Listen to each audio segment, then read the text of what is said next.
পোলাও বিরিয়ানি হইতো, একটু গরুর গোশত হইতো, মজা লাগতো।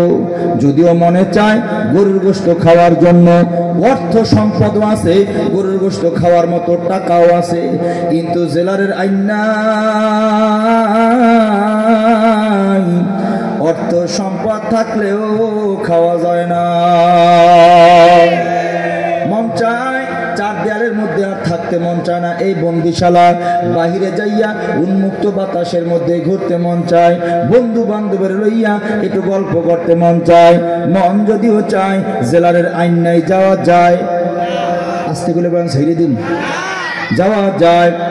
অনেক দিন হয়ে গেল, সন্তানগুলো ছোট ছোট, প্রতিদিন দোকান থেকে যখন বাসায় যাইতাম, ছোট্ট সন্তানটা আব্বা আব্বা বলে সামনে আসতো, আমারে জড়ায় ধরতো। 2 বছরের সন্তানটা কত আদর করত, এত আদর, এত মহব্বত, বিবি এত মহব্বত করত।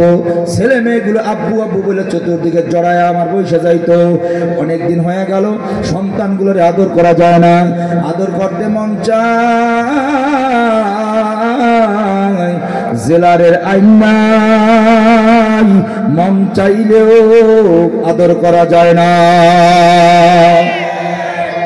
হালাল বিবির সঙ্গে দেখা করতে মন চায়, মনটায় চায় বিবির পাশে লই একটু গল্প করি, মন চায়, কিন্তু জেলারের আইন নাই, মন চাইলেও গল্প করা যায় না।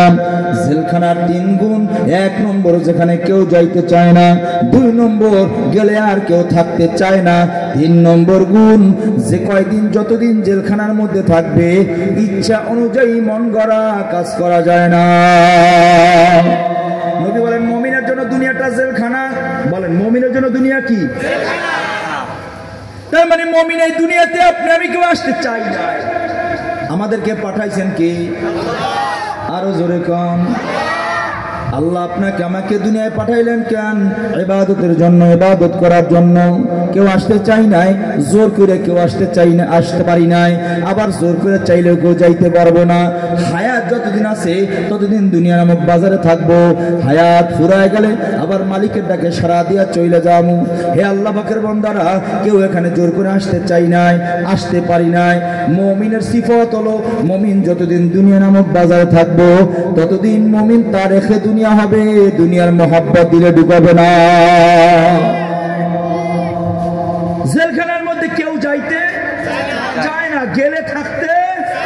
এই জন্য মুমিন যারা মুমিন, তারা এই নশ্বর দুনিয়া থাকতে চায় না। মজা লাগে না তাদের কাছে, দুনিয়াতে রইলে মজা লাগে, কথা কয় না। মুমিনের কাছে দুনিয়া মজা লাগে না, লাগে না।